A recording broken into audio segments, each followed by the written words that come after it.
Good morning, all. What are you going to say, Tash? I don't know. Anyway, welcome to the Tash and Bex Flex.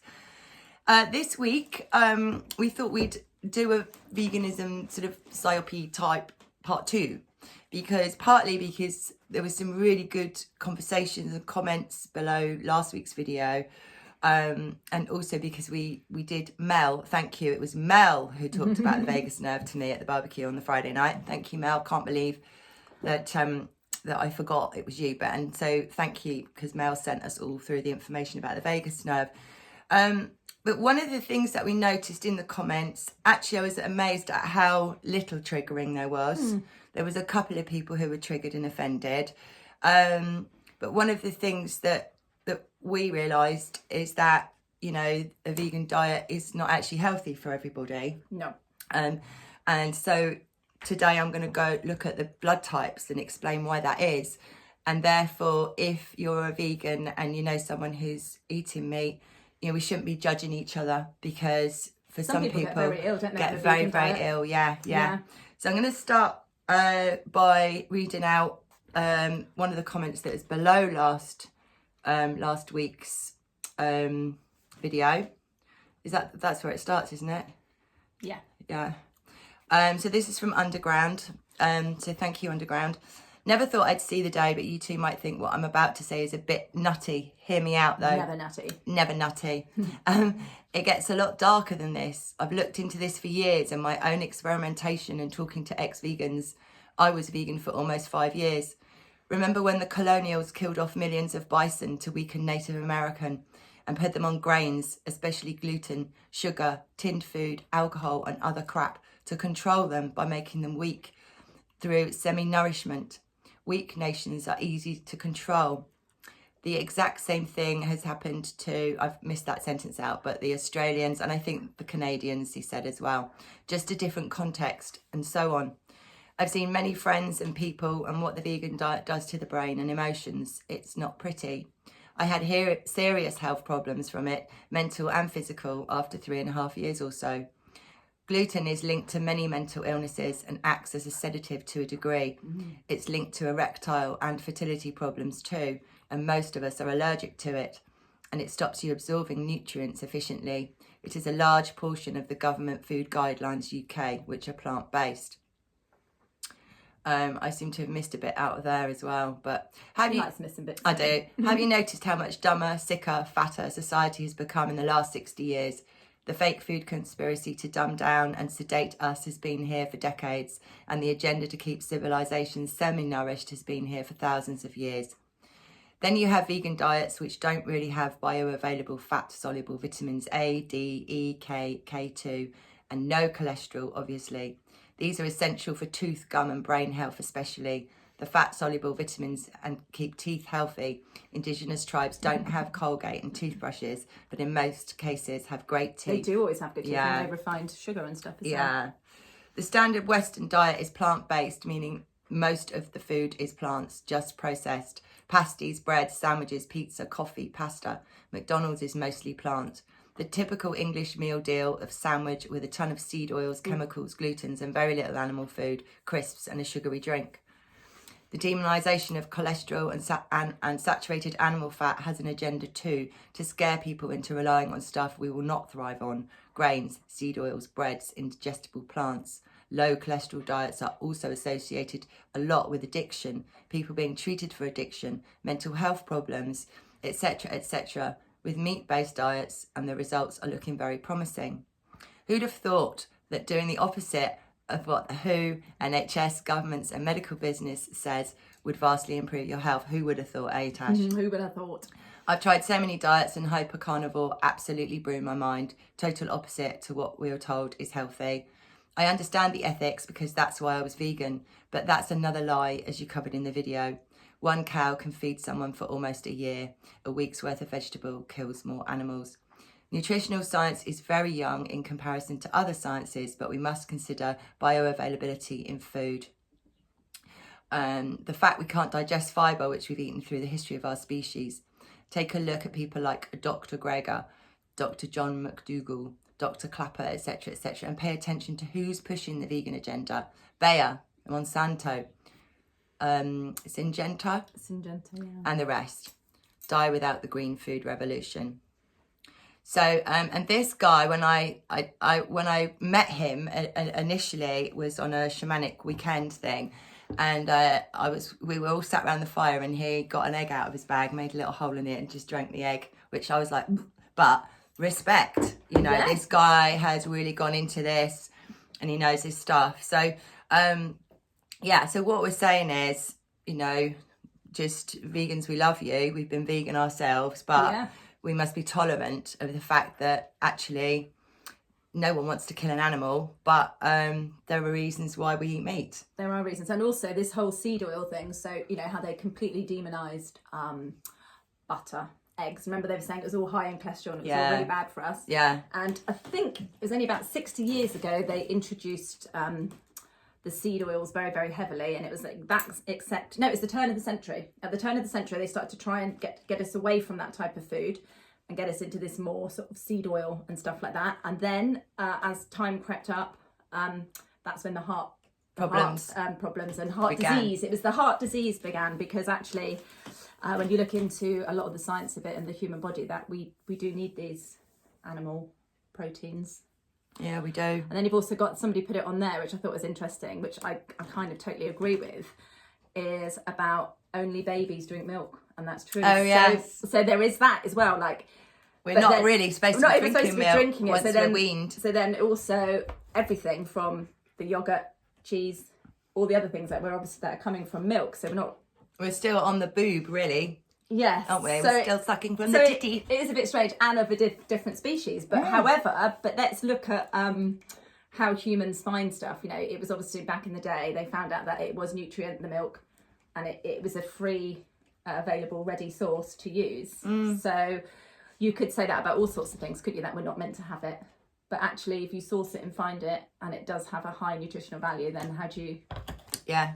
And I mean, and tribal people and nomads and that would have had their cows and been moving around with them, their, you know, their cattle, and it would have been like, okay, and for hydration as well. Yeah, you know, it's there, isn't it? It's a red. So I do agree with that. It is weird, but is that again another thing that we've been conditioned to think? Because you could say we shouldn't drink the milk of a coconut because that's for the coconut or whatever. Do you know what I mean? Where do you draw the line on what should be eaten and what shouldn't be eaten? Yeah. So really interesting kind of worms we opened up, didn't we, really, Tash, with all of this. But this week I looked at bloods, because I think I mentioned last week that I'd been given a book on blood types and what we should be eating, and that was because that was when I was vegan and I was losing a lot of weight. So my blood group, I am O rhesus negative. Do you know yours, Tash? You sort of thought you might. A, but you're not sure whether negative, I think. You're rhesus negative. I think so. Yeah. So what's really interesting, so there's 4 blood types, A, O, B and AB. So I'm going to start with O, which is the most common of the blood groups.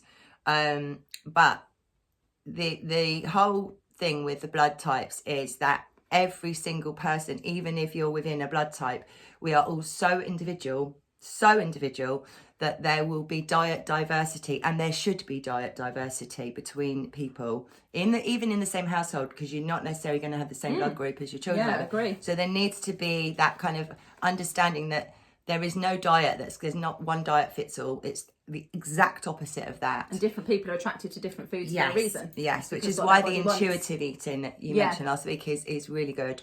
And there's nutrigenomics, okay, and this is the way that food affects gene expression. So actually what we eat affects our blood, which affects our genes, and that affects our DNA. So if you're eating the wrong diet, it's going to go through your blood, and it's going to be detrimental to you on a real core level, because it's all to do with your personal biochemistry, your gut bacteria, and so we need personalised nutrition. So never be judgmental about what someone else is eating. And why they eat it. And why they eat it. Again, it's a personal choice, isn't it? Yeah. I think meat eaters aren't judgy. We were saying earlier, weren't we? Like because I've never really eaten meat all of my adult life. And whenever I've gone to a meat eater's house, they are the most accommodating people. Do you know what I mean? They say, are you okay to have that? It's cooked in a separate bowl. It's this, that and the other. But that never works the other way. No, you wouldn't go to a vegan's house and be offered any meat No. to eat. So it's interesting. It just needs to be a bit more tolerance, perhaps. Yeah. You know. But blood is our genetic powerhouse. It feeds our whole body. It feeds all of our organs. It feeds our brain. So if the blood's out, you're fucked. Pumped everywhere. Yeah, exactly. It's life, it's isn't the primary influence on our immune system, our metabolism, and the digestive process.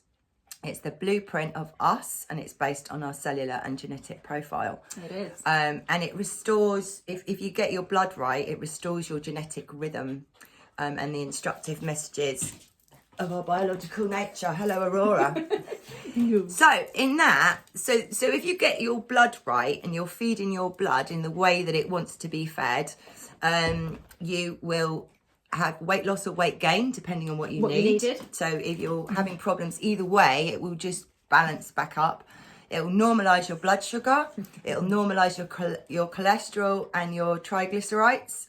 So it will just resets everything. So it basically beautifully. optimises the body to exactly. what it's meant to be. It will normalise your blood pressure, reduce allergies and allergy symptoms, reduce asthma symptoms. It will increase your energy. It will improve your sleep cycle. It reduces any pain. It can get rid of pain completely. It improves muscular strength. You'll have fewer colds, coughs and seasonal bugs. You'll have less bloating and less digestive discomfort. So basically, it's like if you're eating wrong for your blood type, then all of these things are going to flare up, aren't they? Yeah. Now, so type O, most early humans were type O. So that's how we would have almost started. Sounded like that's how we started. We were all type O, which is the hunter-gatherer type of. That's your paleo caveman type diet. But our diet changed because we started rearing our own animals and cultivating crops. So that was the first change. So initially, I feel like type O is almost like your caveman type. So basically, because we weren't getting the cattle from nature and the crops from nature, and we started creating, in effect, probably genetically modifying them inadvertently. Yeah. With what we were doing with them. Oh, yeah. sorry, I just scratched you then. Yeah, with how we so basically we changed that as well. Yeah. Yeah. Each change has an effect on mankind. So I pulled out a few examples. Really old example, the Missouri Valley Indians were meat eaters, and when they changed and they started to have an agrarian diet, so they started to grow their own crops, their skull shape changed. And also they started to have dental cavities because of the sweetness in the grain. More recently, they started refining rice with a new milling technique in the 20th century in Asia, and it caused a scourge of beriberi, which I always thought was a tropical disease, but actually it's a deficiency in what's that I've written? Thiamine. So actually it was deficiency because of just the way that they refined the rice. And you think about it, all of that sugar as well, and we don't think of it as sugar. It is sugar. All rice, all your pasta, grains, your rices, it's sugar. It's a carbohydrate, yeah. Yeah, but this beriberi killed millions of people. Did it? Yeah, and that was just, they probably at the time put it down to something else, but actually it probably was to premeditated. do with, quite, probably another cull. And then the current one, interesting, you're talking about milk, breast milk and formula. That since people have been using formula, we have more infant malnutrition, diarrhea, and the lowering of their natural immune factors. So Oscar had to have something called nanny's milk when he was younger, and it was a goat's milk. It was a prescription goat's milk because he couldn't tolerate the lactose. Cow's milk. Yeah, it's very rich, cow's milk. Makes this very mucousy as well. So blood type diet. Okay, so blood type O, they call the hunter. So blood type O's are meat eaters. Is this you? Yes. This is you. They have a hardy digestive tract, overactive immune system, intolerant to dietary and environmental adaptations, respond best to stress with physical activity, and require an efficient metabolism to stay lean and energetic. Now, in this book, it talks about highly beneficial foods, neutral foods, and then things to avoid. And it goes through meat first, then fish, then dairy, then oils and fats, nuts and seeds, beans and legumes, grains and cereals, vegetables, teas and coffees, herbs and spices, and condiments, sweeteners and additives. So it's everything. But I just had a look at the meat because type O need meat. And highly beneficial for me is beef, heart, liver and tongue. What, can I make you a tongue pie? I hate See them offal. in the French supermarket, don't you? They're massive. big, and they're just there like... And when like... they've pulled out the back. But I don't like offal at all. I never eat offal. I've never tried it. But lamb and marrow soup, buffalo, bison. As in marrow from the bone. Yeah, marrow from the bone, yeah. Buffalo, bison, moose, mutton, sweetbreads, which is tripe, isn't it? Veal and venison. Is it sweetbreads, the glands? Oh, I don't know, but I don't like the sound of it. I think it's glands. I might be wrong. But for example, I'm not supposed to eat ham. I've got to avoid ham, pork and bacon. Well, that's processed though, isn't it? But nothing from a pig. Basically. But nothing should from we a pig. eat pigs? They're very fatty. Well, if you're you shouldn't be. No. So it depends on, again, which one you are. And chicken is a bit iffy for me. Okay, you like chicken though, don't you? I do. See, because I like lambs and cows. I don't like eating those animals. So Yeah. if I'm going to eat meat, I often go for chicken. I shouldn't really. Okay. But then you can have turkey or other game. It's just chicken. Chicken itself. There's something about chicken. It kept coming back up. Okay. Also for an O, I just had a quick look at the drinks. Pineapple juice and black cherry are very good. They're both alkalizing. And veg juice is best because this O-type diet, you shouldn't be having a lot of sugars and sugary fruit. Right. And if you think that was the first blood group type, that they would have not had any sugary things apart from maybe the occasional berry. Wouldn't it, for the berries? Yeah. So, and there's meal plans and stuff in this book. I will give the title. I'll put the title of the book in the description. But blood type A, so that's the second biggest group, which you're in, Okay. are called the cultivators. Reaps what he sows, sensitive digestive tract, tolerant immune system, adapts well to settled dietary and environmental condition, responds best to stress with calming actions, requires an agrarian diet to stay lean and productive. So almost the opposite. Yeah, very much so. And to receive the greatest benefits, type A should eliminate all meat. You're the vegans. You're the vegans, right? Or just vegetarian, or is it vegetarian? Or is it all dairy? No, vegan diet. Vegan diet is perfect with a type A. Yeah.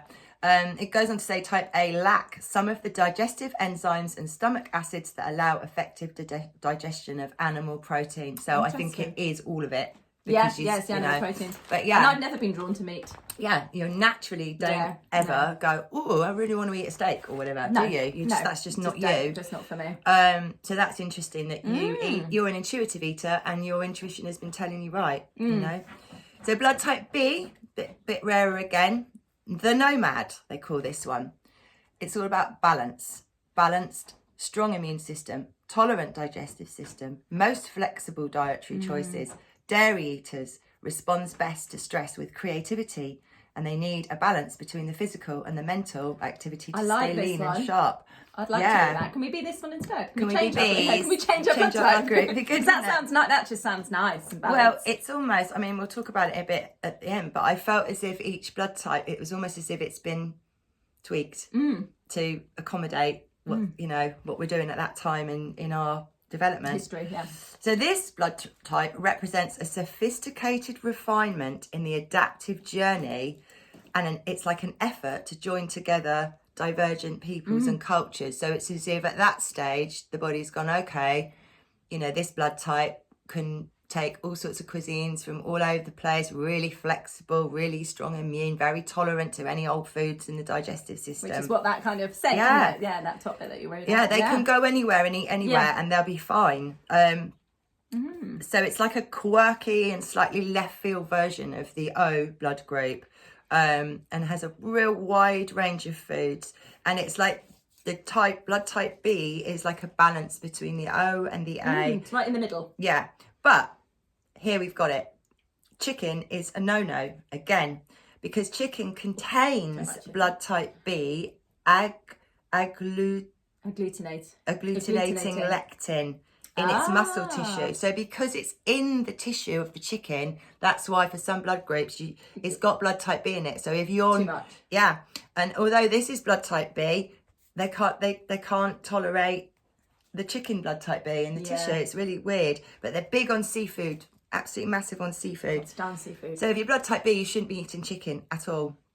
it will attack your cells and it will upset your digestion. But you can have turkey or pheasants or other chickens, other birds. Sainsbury's and get myself a fezzy. Or yeah, just go out and have a little shoot, darling, later. So the last blood type is AB, which is a really small part of the population, very small amount. They're called the enigma. They're like the modern merging of A and B. They have a chameleon response and they change to environmental and dietary conditions really easily. But they have a sensitive digestive tract, overly tolerant immune system, respond best to stress spiritually with physical verve and creative energy. They are an evolutionary mystery, which is interesting. Did it say in the book whether they're in a certain part of the world? Yeah, I'll talk about that in a bit because it does depend on where you are. Okay.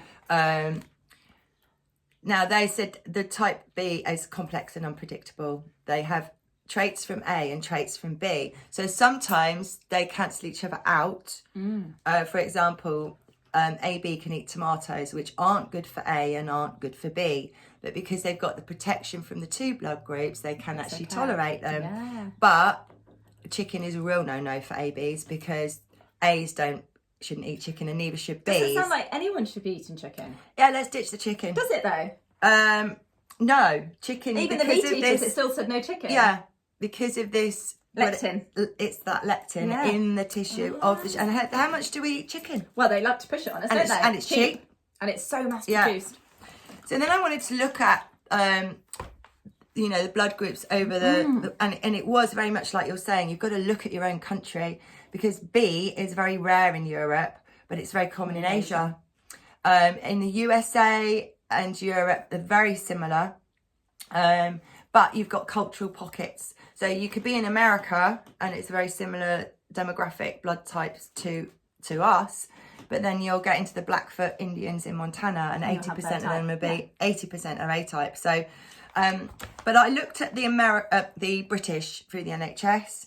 So O, the most common, O positive, that's rhesus positive, 35%. O negative rhesus, 13%. A positive, 30%. A negative, 8%.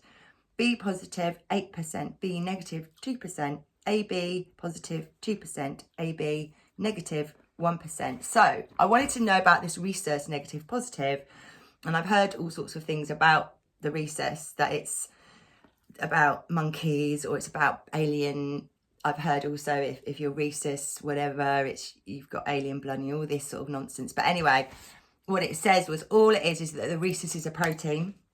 And it was first found in monkeys. That's why people relate it to monkeys. But it hasn't come from monkeys. It doesn't mean you're a monkey. Isn't there a monkey called a rhesus monkey? Is that why? Yeah. So I think got like. But interestingly enough, the origin of the rhesus protein is unknown. And I looked and looked. And nobody knows where this protein appeared from. It just appeared. But all I could find was that it said it was the result of a gene deletion. So a gene was deleted. Edited or out or something. Or edited, which also sounds like outside influence tweaking. So if you're rhesus negative, you don't have that protein. And if you're rhesus positive, you do have the rhesus D protein. And it's a rhesus D antigen, and it's a molecule that's found on the surface of your red blood cells. So that's why when you have the negative blood with the pregnancies, that the babies then, if it's got the same blood type, it would have a problem, wouldn't it? Because your body would reject it more, or the body would attack you because of the antigen of the red blood cells, I suppose. Yeah, because it must go, if you've got something that protein that you're not used to having in your body suddenly is in your body via your baby, I guess. That's when you get this thing where you can actually start to attack your own. That's right, the baby. Isn't it? Yeah. But 85% in the UK are rhesus positive and only 15% are negative. So if you're rhesus negative, you are a little bit more unusual. And O type blood can be given to anybody. Okay. But not the other way around. So, if you're A, you can't give to an O, but an O can give to everybody. So it's very generic, isn't it? The O is generic. Well, it felt to me like O was our original blood type. Which is why we can all handle it. Yeah, and then through evolution or tweaking. Or whatever. Because I think we've been tweaked over time. These blood groups have sort of morphed into something a bit different. I mean, yes, it could be just evolution that our blood then changed, but then you'd think we'd all be O would have all become A, and A would have all become B because we would have been evolving. But then I suppose people evolve differently in different parts of the world. Yeah, so it's a bit, but I just thought it was really interesting. And as I said to Tash earlier, I could have gone on and on and on with this research because the blood is so intrinsic to your genetic makeup, and then that is your DNA. So actually, when you think about how important bloodlines are, how important human DNA seems to be, there was a video, I think I did it in September, where I got a download about human DNA. And we're also realising, aren't we, Tash, that the humans, there's something very special about us. Yes, we're going to do a talk about that. We're going to do a podcast. We found some really we found some research. Stuff. Yes, we did. Exciting. Well, you did. But we'll save that. Anyway, Tash, what have you been looking at this week? So I just looked at the valgus nerve. So in Latin, it translates to the wandering nerve. The wandering nerve. So basically, the valgus nerve, it starts here and it goes through, passes through the heart, passes through the lungs, and it ends up in the tummy. In your tummy. Yeah, and I think it's the 10th cranial nerve in the body. I think that's right. And it ends in the gut. So basically, it's like a highway between your brain and the gut. And of course, there's that theory that the gut is your second brain. Yes. So it's like the communication port, perhaps, between the stomach and your brain. Yeah, between the stomach and the brain. So, and it basically, so that it's a neurotransmitter. So basically, it would put things like dopamine and serotonin and things like that, communication through there, which will then affect your appetite, your pain, your mood, your memory. So all of that's all connected. And this nerve can also sense and tell the brain about inflammation in the body. That's quite clever, isn't it? It's a very clever thing. And it can, so if it detects inflammation, it can also then release the cortisol, which can inhibit inflammation. So it can do both. So it can detect it, and then it can release a drug, which is cortisol, which can then inhibit the inflammation. Yeah. And it does that via the cholinergic anti-inflammatory pathway. Of course. Which is an interesting, they use that word for, you know, Oscar gets his weird overheating thing. Oh yeah. That's called, that's so that do you word. think that's to do with it's to do with the sympathetic and the parasympathetic nervous system, yeah. This nerve, if it's treated correctly and looked after, it can heal things like diabetes, inflammatory bowel disease, rheumatoid arthritis, and epilepsy. Wow. Which is interesting, isn't it? Yeah. So basically, the unconscious autonomic central nervous system, if you like, then splits into what we call a sympathetic and a parasympathetic. So we've got two different lines here. So basically, the sympathetic one is your flight or fight. So that's where your heart rate increases, your BP increases, your your eyes dilate, your pupils dilate, it's sweating, things like getting ready goosebumps. Okay, so you're like on full alert. Yeah, and that's your sympathetic part of the nervous system. And then basically the parasympathetic is like the antagonist of that. So that's rest and digest. It slows you down, your heart rate, it relaxes your sphincter and your bladder and everything like that. And basically, so it's basically does the opposite. So they're antagonists. So one works as flight or fight, and the other works as rest and recover. Chill. And the body will, the body will sort of go between the two as and when needed. And the parasympathetic nervous system carries 75% of the nerve fibres in the entire body. So there's the rest and digest, and the slow down one is actually uses quite a lot of. So it's 75%. Okay. Yeah. So foods for the vagus nerve health. So basically, you've got omega-3 fatty acids. A Mediterranean diet's good. Enriched yogurt, pistachios, probiotic supplements, red wine, and high choline foods. So high choline foods are things like eggs, sunflower seeds, organ meat, beef, chicken, fish, red potatoes, kidney beans, and quinoa. So organ meat, you're talking offal? Yeah, offal. I don't like offal, but I've never tried it. Oof. Someone, I don't know about that. So basically, the acetylcholine is the primary neurotransmitter of the parasympathetic nervous system. And the choline is the precursor to this. So consuming these foods are believed to help improve the vagal tone. They call it the tone of the nerve. So they want the tone to be good. And things that decrease the tone of this nerve are things like low sodium. So we're told not to eat salt a lot, aren't we? It's actually salt. We need salt, the right salt, good salt. So any trans fats, so all the processed food, these seed oils, the high fat fast foods, all of that sort of stuff. And to increase this choline in our body, we should have things like the paleo diet, which is the caveman diet. It's which the was type O type. Yeah. Yep. And then there's something called a low FODMAP diet. And that's a really good diet that they put out for IBS and inflammatory bowel disease and stuff like that. And then there is something called an elemental diet, but that is it's a very medical one. It'd be medically prescribed, and it is pretty much a meal replacement, but that'd be very good for people who've got very bad bowel problems, because it is very likely connected to the sort of decrease in the tone of this nerve, basically. So you'd be put on that medically, yes, to help yeah, you reset. And possibly the low FODMAP as well. I think that has probably got an element of a nutritionist guiding you with that one, but the paleo diet, anyone can find out about that absolutely, one. That's the sort of easy one. Yeah. And then of course things like yoga, just exercise in general, just doing anything with your diaphragm, so any breathing exercises, so like Wim Hof, anything like that. Yeah. Singing, laughing, meditation, cold showers, and if like you feel like you just need to sort of get your, so if you feel like you might feel a bit faint or a bit peculiar, you can splash cold water on sort of your wrists and stuff, and that will help your vagus nerve go, whoa. Oh, I need to do that sort of thing. That's interesting, because when I'm having one of my attacks, my high vibration and where I can't That's stop. what you want to do? No, they told me to put water on my wrist. On your wrist, yeah. To You can bring put it at the back of your neck bring me as back well. into my body. That's interesting.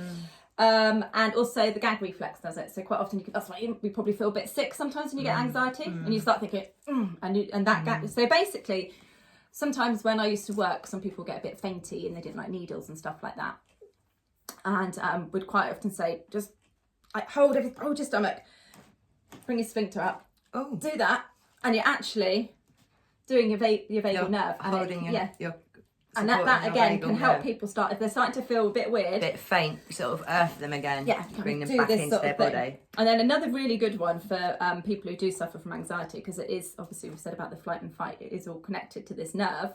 So if you get your hands like that and cup the back of your head and have the two thumbs coming down like that, but then cup your head. Hang on. Can people say? Like that. So one like thumb there and the One other's thumb on there, the and other then cupping side. your skull there. Yeah. And then so take the weight of your head like that and relax. And then you look at either one to start with, but you look at your elbow. And you stare at your elbow, and you do it for a minute or until you either yawn or just take a natural deep breath, because your body, just from concentrating there, but you don't do more than a minute. And then you do the same with the other one. And then basically there's two ways that works. It works because you're stimulating the vagus nerve, but it also proves to you that you are able to do this, so there's nothing to be frightened of. And that has a big impact on the body when the fact that you can focus on doing this. And you're sort of taking back control if you're having an anxious but basically attack. it's a stimulation of that nerve, and it will go into its and it will work out that if you're in fight or flight mode, it will work out which one. So it should lower the blood, the blood lower pressure, the reaction and everything, the physical reaction that you're having. Should do all that. So that's quite a good one to do, and it is, like you do, and just splash some cold water on your wrists and sort of things like that. But that was the bit about the vagus nerve. So the vagus nerve does need. The only things that were. It needs the caveman So sort of quinoa, diet though. kidney beans, red potatoes, and sunflower seeds. Mediterranean diet, that's obviously got omega-3 fatty acids. That mainly comes from some seeds, but mainly from fish, isn't it? So they eat fish. They eat it's not in the fish. They eat a seaweed or an algae that's got the fatty acid in. That's where it comes from. So there are a few in there, but it's quite clear that eggs, yogurts, there's a lot of dairy in there, isn't there? Organ meat as well. Organ meat again, yeah. But again, like you said, a cow could have lasted people a whole year, and that would include. Oh, they would have eaten all of it. The hooves, the and tail. my nana my gran, they lived through the war. You ate all of it. She used to give me oxtail stew and things. And I didn't like it very much because it was just circles of tail. The gravy was nice, but what I'm saying is, nice bit of tail juice. Yeah, is that they ate everything. She used to eat tongue as well. It was like, but isn't it like Think of our tongue and all the big blood vessels. And- Did they all and- go through the tongue? And still? that rough edge, the rough sandpapery edge. Yeah. Oh no. So they have all that. And isn't it like really chewy? I can't imagine it being very delicate. It's like a muscle, actually. So it does I've had soften it down. in thin slices as a girl at my nana's. Yeah, like Oh, I've seen it in the fridge at some people's houses. It has got the circles in it. it's the got patterns. spirals, and which is the muscles running through the tongue. So it Because needs the to be tongue cooked is the slowly. strongest muscle in the body, isn't it? So it needs to be cooked very slowly. It must be to make cooked it very tender. slowly, and then thinly sliced tongue sandwiches. But if we're going to kill animals, we should really eat all of it, Exactly. not waste any of it. Anyway, I think we're all vagus nerved and blood typed out, aren't we, Tash? We are. Very interesting. But I just think it's information. interesting to know that your blood type is really important to your general health, making sure you feed your body and to not in the judge right way people. for you and not judge people. Really, our diets are probably as individual as our personalities, you know. And, you know, meat, protein has been demonized for a reason. Yeah.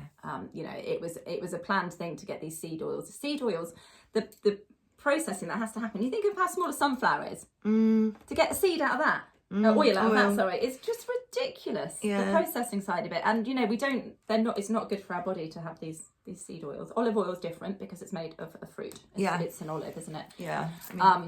But yeah, I think there's a lot in it. And I do remember when they changed it from saying, oh, you shouldn't have eggs and you should have margarine and spread, and then they went through a stage in the NHS where actually they debunked that and started saying that the margarine was bad for us and we should be having butter and eggs, but in moderation. Yeah, I remember reading that margarine, there was only something like 1 or 2 chemicals missing, and it would be tyres for Disgusting rubber stuff. Just- It's so processed. Yeah. It's so revolting. It is. And, I you mean, know, I think there's that thing, if your grandmother wouldn't recognise it, don't eat it. well, think about post-war people. They were eating everything of the animal and stuff like that. There was no obesity then. No. There was none of that. And No. even when I was at school, you might have had one overweight person in the whole school.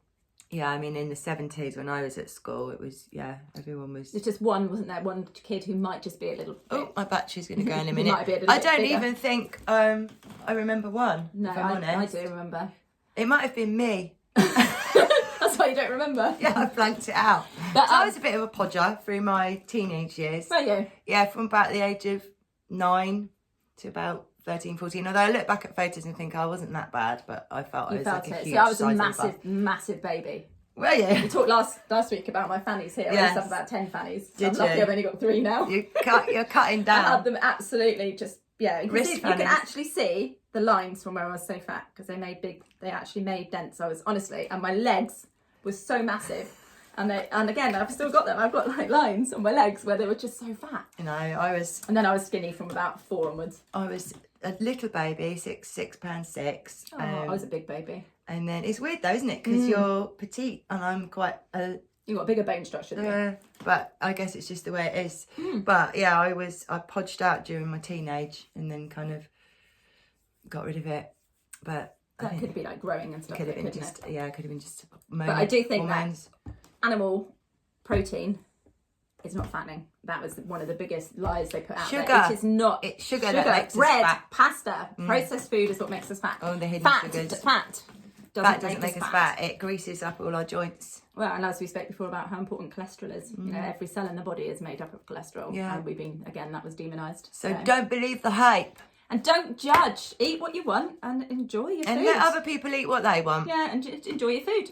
Anyway, on that note, should we go and eat some chocolate? I'm going to have a Oh, yes, look, I got this lovely bowl of... cherry. I love cherries. So do I, look at that. And then we also have to Oh. we're also, see, Rebecca and I are really naughty though, look. We've also got That's some how chocolate. schizophrenic we are when it comes to food. Anyway, guys, is that... That's fruit fly came out of your cherries. Oh, dear. I shouldn't swear at fruit fuck flies. off, Fuck fruit off, fly. fruit flies. Anyway, guys, have a lovely week. Bye. We'll see you next time. Bye.